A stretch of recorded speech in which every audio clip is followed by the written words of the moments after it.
Kebanan sana orang kuat, Yayasan Bekas Servis Kerja kita dan sekarang YDP. Saya tak dapat mengucapkan satu perasaan yang begitu besar dan amat bergembira pada malam ini. Pertama kerana Melaka telah memberikan isyarat awal untuk kami lancarkan program impian Malaysia ini. Dan saya ucap syabas kepada bertungkus lumus untuk menyediakan program pada hari ini, termasuklah dialog dengan pihak gereja hari ini. Dan pihak gereja juga turut menyatakan ini pertama kali lepas masuk ke gereja untuk berdialog ya, dengan mereka, memperkenalkan PAS. Saya alhamdulillah, saya rasa kalau kira-kira lah, gereja yang saya pergi ingat hampir 30-40 lah. Tapi saya tak jadi Kristian pun. Ya. Terus juga orang yang berjumpa dengan saya pun dia orang tak jadi Islam pun. Maksudnya yang kita nak ialah membuka pintu dan itu yang lebih utama. Dan hari ini saya ucap terima kasih kerana pihak gereja Saint Peter yang merupakan gereja tertua sejak tahun kurun ke 18, awal ke 18, umur hampir 300 tahun.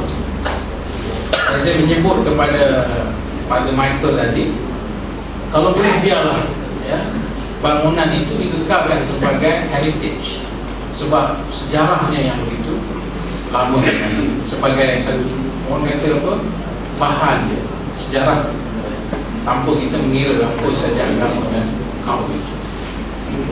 Sebenarnya kami ada pertemuan lepas daripada itu untuk berjumpa dengan pihak Kuala tokoh India, China.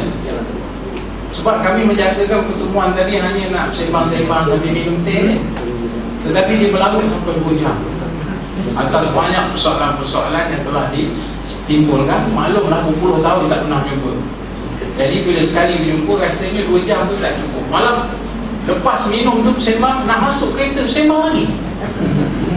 Nak ceritanya betapa masyarakat yang selama ini kita tidak pernah memberikan kepada mereka maklumat tentang PAS, dahaga untuk mengenali siapa sebenarnya Parti Islam Malaysia.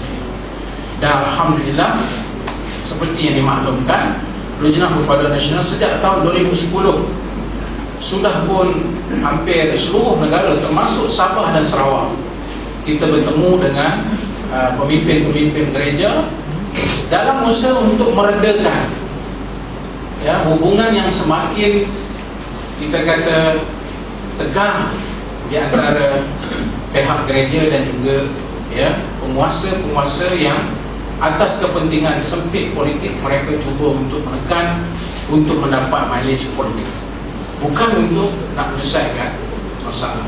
Jadi PAS terpaksa mengharungi, PAS terpaksa go against the tide untuk menyatakan hasrat kita di atas semangat yang diajar oleh perjuangan kita daripada panduan Al-Quran, iaitu wa ma arsalnaka illa rahmatan lil alamin. Tidak kami utuskan kau Muhammad dengan membawa Islam ini melainkan untuk membawa rahmat kepada alam. Rahmat itu bukan hanya untuk orang Melayu, untuk orang Islam, tapi rahmat untuk seluruh manusia. Dan ini kita yakin, walaupun politik negara kita terlalu pekat dengan perkauman, tetapi oleh kerana kita mempunyai impian Malaysia ini, maka kita meredah segala perkara yang dianggap mustahil hari ini sudah menjadi perkara yang biasa. Betapa besarnya kekuatan impian, tuan-tuan dan puan-puan sekalian. Kita tidak pernah rugi kalau kita bermimpi. Dan saya selalu beritahu, impian ini kita selalu bermimpi. Kalau kita tak hati program ini pun kita akan still bermimpi. Cuma masalah kita kadang-kadang kita mimpi untuk seronok diri saja. Kalau yang laki-laki mimpi nak kahwin lagi. Ada setengah laki-laki tu nak mimpi pun takut. Sebab apa? Bila dia mimpi nak kahwin satu lagi, isteri dia datang jekah dia. Mimpi pun dah takut, belum buat lagi. Kita mimpi nak jadi orang kaya, supaya kita ada harta, kita boleh buat rumah besar, kita boleh beli kereta besar, kita boleh makan besar, Orang rumah kita semakin besar. Semuanya nak besar-besar lagi. Tapi adakah mimpi itu boleh bagi manfaat pada orang? Lagi kita jadi kaya, ya, rumah besar, harta besar, mungkin kita lagi bertukar.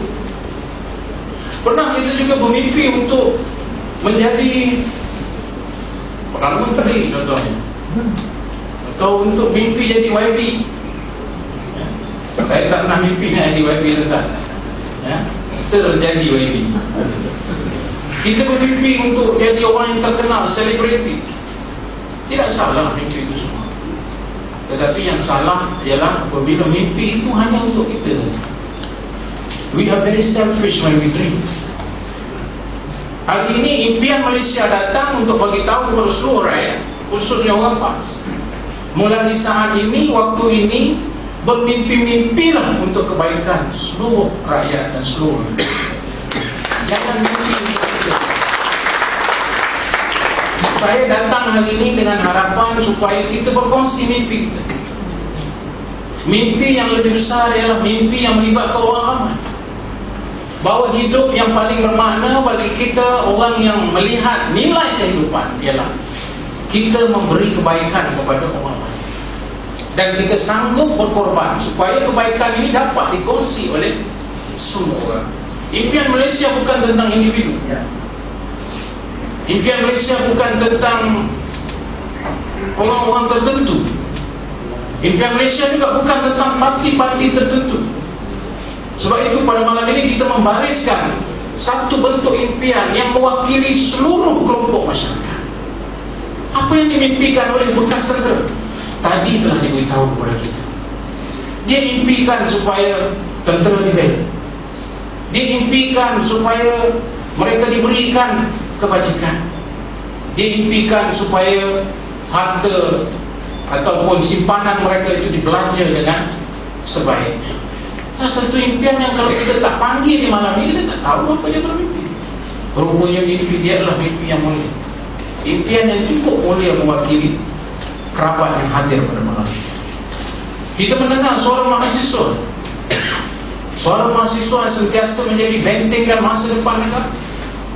Tanpa kita mendengarnya pada malam ini, kita tidak tahu bahawa betapa mulianya impian mahasiswa untuk melihat suara mahasiswa didengar, untuk melihat mahasiswa diberi kebebasan untuk berucap, untuk melihat mahasiswa diberikan pendidikan percuma. Ini impian yang telah diluahkan dengan begitu baik sekali oleh anak-anak mahasiswa kita. Kita juga ada impian daripada Dewan Himpunan Penyokong PAS. Walaupun mereka adalah merupakan anak bongsu PAS. Sebab itu saya selalu pesan kepada orang PAS, jangan anak dirikan Dewan Himpunan. Mereka anak bongsu kita. Saya melahirkan mereka bersama dengan rakan-rakan yang lain. Mereka daripada kecil bertaktik jalan jantung bangkit balik, jalan jantung bangkit. Dan hari ini mereka bukan saja berjalan bertaktik, mereka sudah pun berlari, alhamdulillah. Juga ruang yang tidak pernah terfikir oleh kita untuk dibuka, melainkan inilah impian mereka. Mau melihat bahawa mereka berkongsi sama dengan kita. Dan mereka menyebut diri mereka sebagai sayap kelima parti. Mereka adalah orang yang tadi disebut memberi wala kepada perjuangan. Orang PAS kadang susah nak sebut wala. Dan ini impian dia yang dia kongsi bersama dengan kita.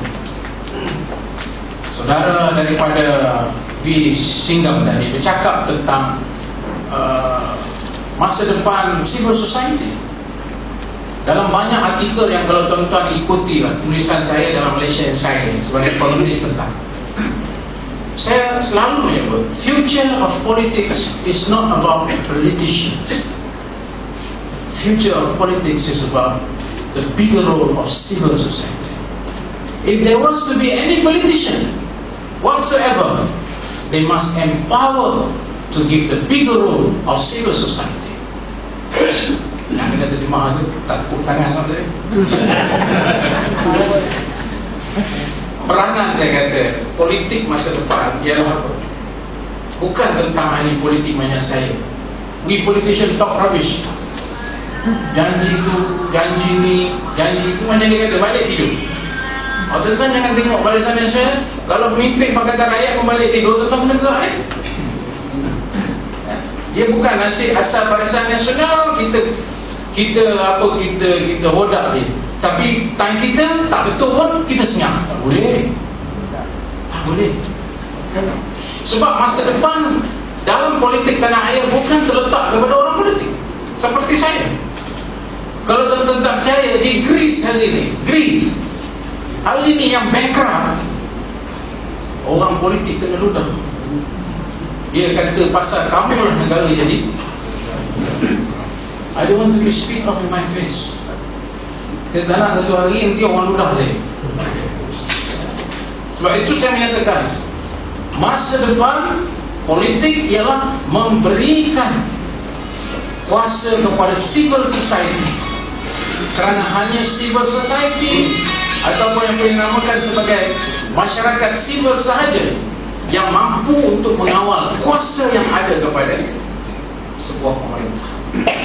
Hari ini kita bercakap tentang kita nak rampas hak, so kita nak ambil balik hak supaya kita dapat berkuasa. Tetapi apa jaminan supaya kita tidak menjadi seperti mereka atau lebih teruk daripada itu? This is my sincere speaking as a politician. Saya yakin sebagai politik Islam kita mempunyai kekuatan itu. The dragon yang you kena tame ataupun binatang buas yang ada pada diri ahli politik, apa dia? Kuasa dan juga pangkat, kedudukan dan juga position yang mereka sanggup mati mempertahankannya. Bukan untuk rakyat, tapi untuk menyenangkan diri mereka. Tapi Islam alhamdulillah mempunyai ciri ahli politik yang bersifat sufi. Ciri ahli politiknya, nombor satu, berasa tanggungjawab di hadapan Allah sebelum berasa tanggungjawab di hadapan rakyat. Kerana dia tahu dia hanyalah pemegang amanah sahaja. Innallaha ya'murukum an tu'addul amanati ila ahliha wa idza hakamtum bainan nas an tahkumu bil 'adl. Allah memerintahkan, bukan parti saya yang memerintahkan. Allah yang memerintahkan. Allah has ordered you untuk melaksanakan trustworthiness, amanah. Dan if you judge people, judge them with justice. Kalau nak mengadili manusia, adililah mereka dengan keadilan. Ini semua sudah terletak dalam jiwa pemimpin-pemimpin Islam yang bernama Melayu. Seharusnya kita tidak ada masalah. Tapi apa yang berlaku kepada pemimpin-pemimpin yang bernama Melayu tapi tidak ada ruh Islam dalam mereka hari ini? Itulah harga yang dibayar oleh kita hari ini. Negara berhutang 500 bilion bersamaan dengan 53% berbanding dengan KDNK. Hanya tinggal 3% saja lagi atau 2% saja lagi untuk kita diisytiharkan sebagai sebuah negara bankrupt mengikut undang-undang yang ada. Undang-undang perlembagaan kita yang menyatakan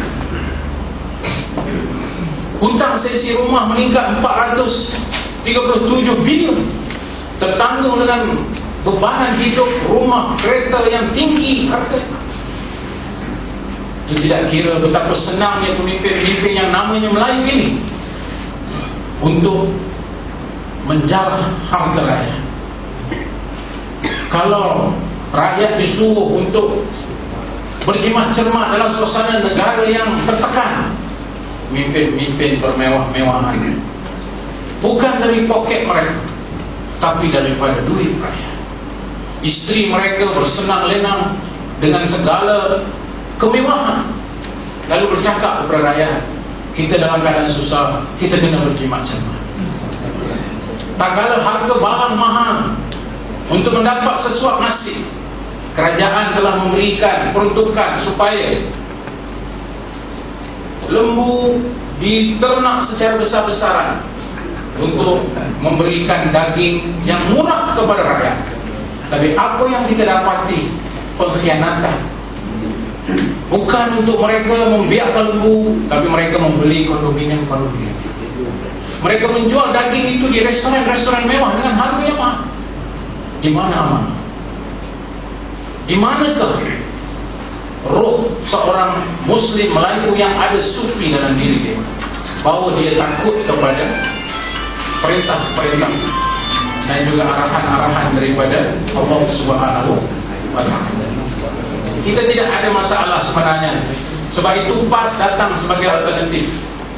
Dan sebab itu bakal calon, mungkin yang ada saya bercakap ni ada di depan saya, dan lebih-lebih kepada yang dah jadi YB seperti saya, kena ingat bahawa kita akan dihisab dan dipersoalkan oleh Allah, the Creator.